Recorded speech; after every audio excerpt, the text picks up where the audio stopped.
Penyelenggaraan balap sekelas World Superbike atau WSBK dan MotoGP di sirkuit Mandalika belum mendatangkan keuntungan.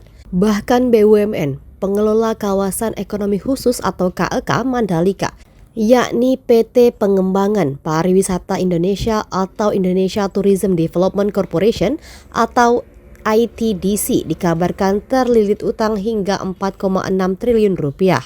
Hutang tersebut terbagi dalam dua term pembayaran jangka pendek sebesar 1,2 triliun rupiah dan kewajiban jangka panjang senilai 3,4 triliun rupiah.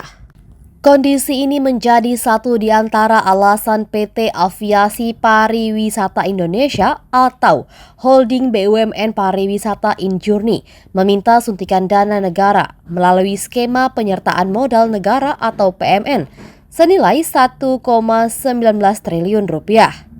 Direktur Utama Injourney, Denny Oskaria, saat rapat bersama Komisi 6 DPR RI di Jakarta pada Rabu 14 Juni 2023 mengungkapkan, PMN yang diajukan akan dipergunakan untuk pengembangan kawasan ekonomi khusus atau KEK di Mandalika dan KEK Sanur.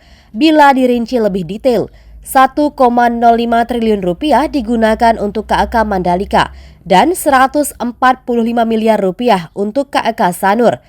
Diketahui, pengembang dari kedua KEK tersebut adalah anggota holding Injourney, yakni PT ITDC. Doni menceritakan, dari total kebutuhan investasi kawasan Mandalika selama ini, yakni sebesar 9,25 triliun rupiah. Dalam proses pengembangan KEK Mandalika, ITDC pernah mendapat 2 kali PMN, di mana pada tahun 2015 sebesar 250 miliar rupiah dan pada 2020 mendapat 500 miliar rupiah. Namun jika ditotal, gapnya masih tercatat sangat jauh. Sementara sumber pendanaan lain dalam pengembangan KEK dilakukan dengan skema financing dengan utang ke perbankan. Beberapa strategi kini diupayakan untuk menyelesaikan utang jangka panjang sebesar 3,4 triliun rupiah, di antaranya dengan mengurangi biaya-biaya. Satu di antaranya menghapus event World Superbike atau WSBK dari sirkuit Mandalika, sebab event tersebut memberikan kerugian hingga 100 miliar rupiah. Selain itu, MGPA yang merupakan pengelola sirkuit Mandalika akan mengaktifkan sirkuit untuk ajang internasional lainnya yang lebih menguntungkan.